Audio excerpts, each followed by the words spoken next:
Let's see what fine story we have today. So the whole idea behind what we do, and it's really interesting exercise that I've been doing since I was a kid.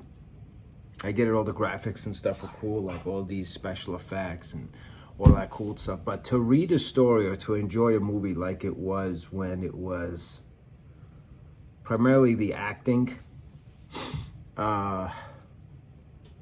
doing the work, or I don't know, helping the movie to become famous, however you want to say it. I'm not going to use the biggest words here. I think it's important. And these stories are all about your imagination, not mine. The important thing is, at the end, that you like and subscribe, but also comment on what you think the characters looked like. That to me is really interesting because I have my perspective, my ideas in mind, but it'll be really interesting to hear what you guys have to say. And there's gonna be a lot of stories, like a lot of stories. So the first one happened at Peabody College, okay? And it starts off like this. It was a typical Friday night at Peabody College's student lounge. And Dr. Soupert, S-O-U-P-E-R-T, Soupert Ladle, better known as Souphead, was once again hosting his weekly card game night. Okay. His head, crowned with a shiny spout, jangled with its signature melody, filling the air with an unmistakable tune. So I'm seeing a soup ladle, and he has a spout. Okay. So I imagine we're pouring something at a certain point. Gawai. A loud fart echoed through the room as Souphead adjusted his cards, the sound vibrating through the air with an almost musical quality. "Don't mind me, folks," he said with a wink. Sorry, it just came from outside. My nose is running, but that's not part of the story. "Don't mind me, folks," he said with a wink. "It's just the soup working its magic. Now who's ready to lose?" Barney Walnut and Gabriel Klausman sat across from him, but tonight they weren't their usual competitive selves. Both of them had their hands on their stomachs, visibly uncomfortable. I wonder why. Their faces were twisted in pain as their bodies fought the inevitable gastrointestinal distress. "I swear, Gabe, I've got something serious going on," Barney muttered, shifting in his chair. He winced as a sharp pain shot through his abdomen. "I feel like I've got a rock inside me." "I hear you," Gabriel groaned, a hand clutching his gut. With a hand clutching his gut. "It's like my insides are locked up tighter than a drum. Haven't been able to go for days. This is bad." Souphead glanced up, his gaze assessing the situation. "You boys look a little, backed up. Let me guess. Constipated?" He seems like a smart man. Barney groaned, leaning back in his chair. "Man, you have no idea. It's like I'm carrying a lead balloon in my stomach. And I can't even think straight. It's like my brain's clogged up too." "I'm right there with you," Gabriel agreed, his face pale. "I feel like I'm about to explode, and not in a good way. My stomach's a ticking time bomb. Souphead raised an eyebrow, then slowly put down his cards with a mischievous grin. Well, I've got just the thing for you two. I feel it's going to get interesting. Barney and Gabriel exchanged wary looks. What are you going to try to solve our problems with? Soup? Barney asked, eyebrows raised. Not just any soup, Souphead said confidently. This is my head soup. It'll fix you up, guaranteed. You'll feel the relief in no time. Gabriel's skepticism was palpable. Souphead, you've got to be kidding me. You're telling us that this magic soup of yours is going to fix our entire digestive system? Oh yeah, Souphead replied, standing up to grab a ladle. It'll do more than that. You'll feel like your brain and your stomach just did a mental stretch together. Possible but impossible, I guess. I don't know. With a flourish, Souphead poured a steaming cup of his signature soup and handed it to each of them. The rich golden liquid steamed in the cups, filling the air with the scent of comfort and promise. Okay. Barney, still dubious, hesitated before bringing the mug to his lips. But the pressure in his gut was unbearable, so he took a sip. Immediately, a soothing warmth spread through him, and for the first time all night, the gnawing discomfort in his stomach began to ease. His mind, too, seemed to clear. The fog lifted, and the stretching feeling he'd been promised started to make sense. His body relaxed, the tension releasing like a rubber band, finally letting go. Poing! I guess like that. Sorry for this interruption, but I have to read an ad from one of our sponsors. It's for a product called the Meat Pillow. You wake up every morning feeling like you've been sleeping on a slab of tofu. Is your pillow as lifeless as a salad bar at a steakhouse? Well, folks, say goodbye to sleepless nights and hello to the Meat Pillow. The only pillow that guarantees you'll wake up feeling tender and juicy. Because we believe your sleep should be meaty, okay? That's right. The Meat Pillow is 100% organic, grass-fed, non-GMO, hormone-free, and USDA-approved beef. No synthetic foams, no feathers, just pure, unadulterated beefiness cradling your head. Okay? It's like sleeping in a butcher's paradise. And let's not forget, this baby is hypoallergenic. That's right, no more sneezing or wheezing. Just a comforting scent of freshly cut meat. Think of the convenience. Hungry? Just roll over and take a bite. Here's some, let's hear from some customers. Customer number one. I used to toss and turn all night.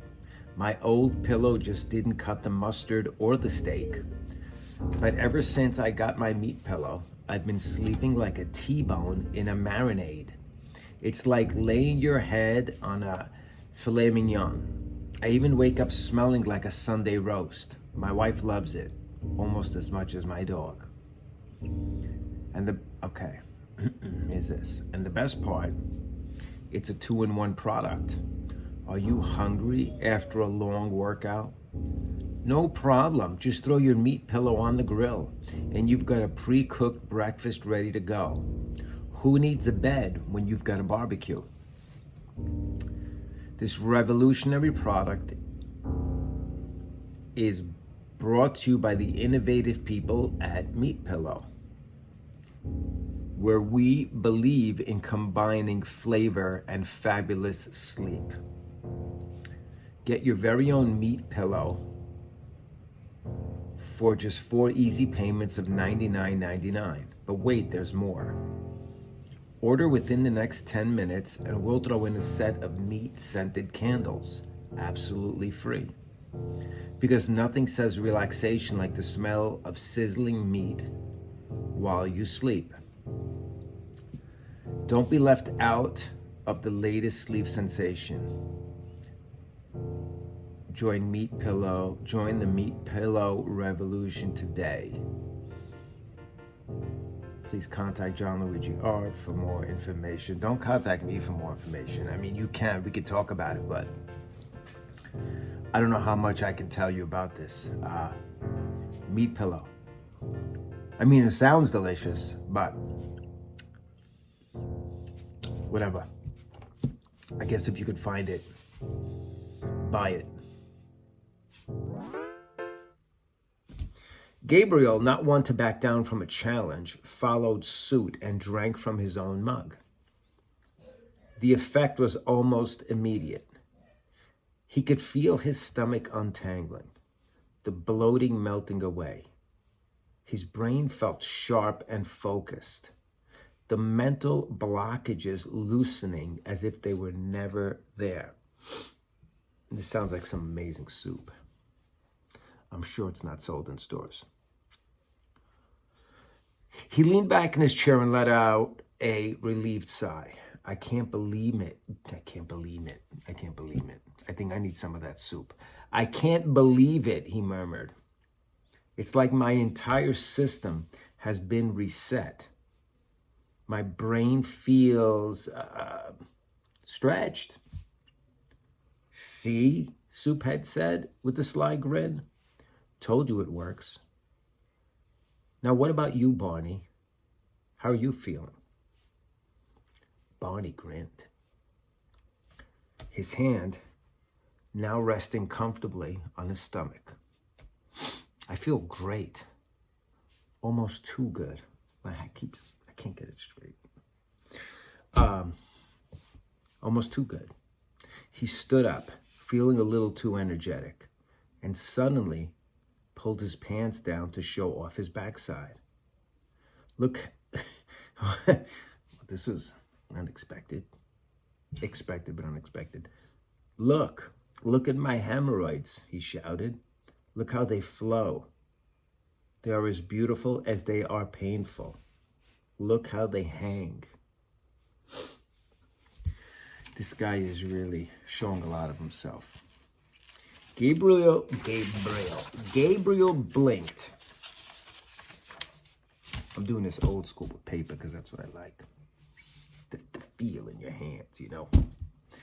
Gabriel blinked, taken aback. Dude, what are you doing? Not exactly the time to show off your assets. I guess those are assets then. But then again, assets. I get it. But Barney, now practically glowing with newfound relief and a little too much enthusiasm, shook his hips to make his hemorrhoids jiggle. I feel amazing, Gabe. These glorious, glowing lumps of suffering are practically a work of art. And Souphead here, he fixed it all. My mind is open, my body's free, and my hemorrhoids are basically a living sculpture.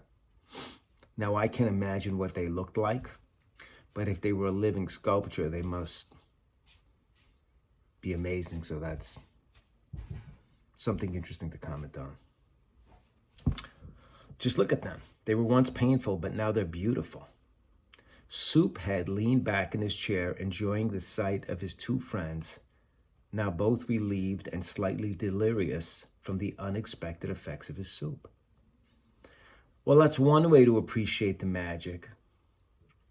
Just remember, fellas, the soup not only clears out the mind, but it unclogs everything else too.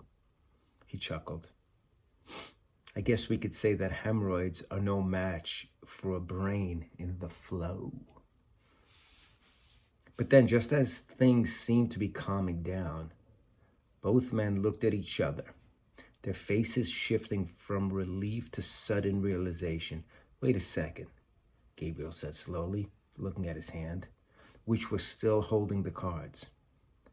Did we just get outplayed? Barney's face twisted with mock outrage. You mean you won again? Souphead, ever the smooth operator, simply grinned and laid down his royal flush on the table.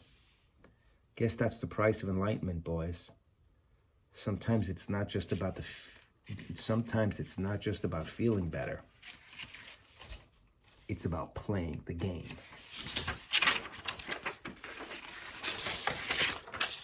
Sounds like a reference to life.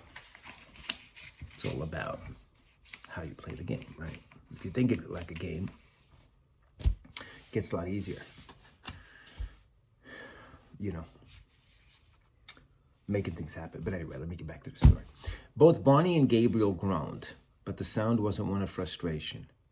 It was the sound of two men who were at peace, physically relaxed, mentally clear, and finally free from their uncomfortable burden.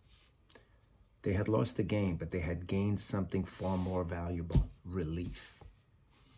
All right, Gabriel laughed. Notice I didn't laugh, but he all right, Gabriel laughed. You win this round, but we are coming for you next week, Souphead. Bring it on, Souphead replied with a grin, leaning back and letting out another proud "Gah-wah-wee." Another fart. This guy has a problem, clearly. His laughter echoed around the room as the three of them continued to play cards. My mind drifted there for a second. I'm normal. I'm just like anyone else. His laughter echoed around the room as the three of them continued to play, cards in hand, their minds and bodies at ease. And so the night went on, filled with laughter, relief, and the unmistakable sound of a game well played. Sounds to me like Barney, Gabriel, and Souphead had an interesting night.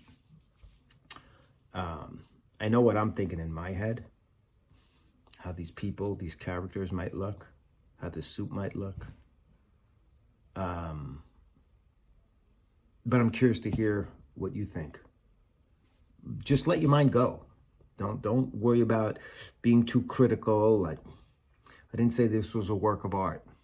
It's an interesting practice that I do and I've always done to just help me develop my thoughts, and it's a fun thing. It's not about a stupid story or a smart story, or it's just a story. Do me a favor, like, subscribe. There's gonna be a lot of great stories coming out, but I'm really interested in your comments. Not so much in terms of the quality of the story. Forget about that. It's a great exercise to let your mind go and just, I don't know, see where it goes. Where does this take you? It might take you nowhere. But it might take you somewhere. What I'm really interested in is to hear what you think of these characters. Maybe you know somebody like these characters. I don't know. Anyway, be well and be safe. And we'll talk again. Or I'll talk again and you'll comment back, which is kind of like talking, but whatever. Have a great day.